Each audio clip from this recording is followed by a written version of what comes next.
ഇയാൾ ഉണർന്നു നോക്കിയെങ്കിലും തന്റെ 12 കോടി വിലമതിക്കുന്ന ബോട്ട് വെള്ളത്തിൽ താഴ്ന്നതാണ് കണ്ടത്. കാരണം ഒഴുകിയെത്തിയ കൂറ്റൻ ഷിപ്പിംഗ് കണ്ടെയ്നർ തട്ടി യാച്ചിന്റെ ഉടലിൽ വലിയ തുള വീണു. ബോട്ട് അനങ്ങാനാവാതായി. അവൻ ഇരുമ്പ് വടിയുപയോഗിച്ച് കണ്ടെയ്നർ തള്ളാൻ നോക്കിയെങ്കിലും വടിയൊടിഞ്ഞു. കണ്ടെയ്നറിന് മുകളിലെ കൊളുത്ത് കണ്ട് സീ ആങ്കറിൽ കയർ കെട്ടി അവൻ കടലിലേക്ക് എറിഞ്ഞു. കയർ മുറുകിയതോടെ കണ്ടെയ്നർ വഴുതിമാറി. യാച്ച് സുരക്ഷിത സ്ഥാനത്തേക്ക് മാറ്റി വെള്ളം കോരിക്കളയാൻ നോക്കിയെങ്കിലും വെള്ളം കയറി ഇലക്ട്രിക്കൽ സിസ്റ്റം തകരാറിലായതിനാൽ പമ്പ് പ്രവർത്തിച്ചില്ല. എമർജൻസി കിറ്റിലെ അഡ്ഹസീവ് ഉപയോഗിച്ച് അവൻ ഓരോ പാളിയായി ഉണക്കി ദ്വാരം അടച്ചു. 3 ദിവസം കൈകൊണ്ട് വെള്ളം കോരിക്കളഞ്ഞ് അവൻ ദ്വാരം പൂർണ്ണമായി അടച്ചു. റേഡിയോയിൽ ബാറ്ററി ബന്ധിപ്പിച്ചെങ്കിലും വെള്ളം കയറിയതിനാൽ ഷോർട്ട് സർക്യൂട്ടായി. പ്രധാന കപ്പൽച്ചാൽ ഇനിയും ദൂരെയാണെന്ന് നാവിഗേഷൻ മാപ്പിൽ കണ്ടു. പായ്മരം ഉയർത്താൻ നോക്കിയപ്പോൾ ജാമായത് തകരാറിലായ വയർ നന്നാക്കി അവൻ ശരിയാക്കി. ദൂരെ ഒരു വൻ കൊടുങ്കാറ്റ് വരുന്നത് കണ്ട് അവൻ പാത്രങ്ങളിൽ കുടിവെള്ളം നിറച്ച് സാധനങ്ങൾ ഭദ്രമാക്കി ലൈഫ് ജാക്കറ്റ് ധരിച്ചു. കൊടുങ്കാറ്റ് അടിച്ചു വീശിയപ്പോൾ അവൻ എമർജൻസി സെയിൽ ഉയർത്തിയെങ്കിലും ഒരു ഭീമൻ തിരമാല അവനെ കടലിലേക്ക് തെറിപ്പിച്ചു. സേഫ്റ്റി റോപ്പിൽ പിടിച്ച് അവൻ തിരിച്ചു കയറി. ശക്തമായ അടിയിൽ യാച്ച് തലകീഴായി മറിഞ്ഞെങ്കിലും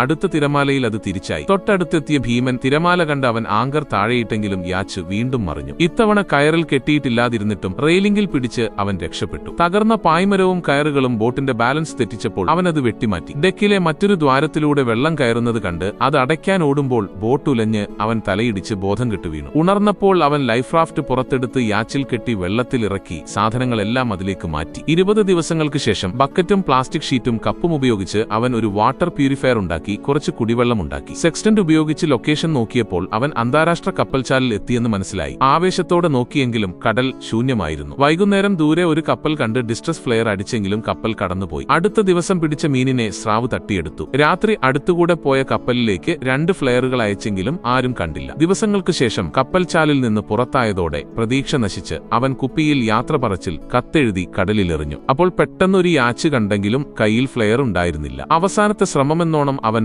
ലൈഫ് റാഫ്റ്റിന് തീകൊളുത്തി കടലിലേക്ക് ചാടി നീന്തി. തീയണയാൻ തുടങ്ങിയിട്ടും യാച്ച് നിർത്തിയില്ല.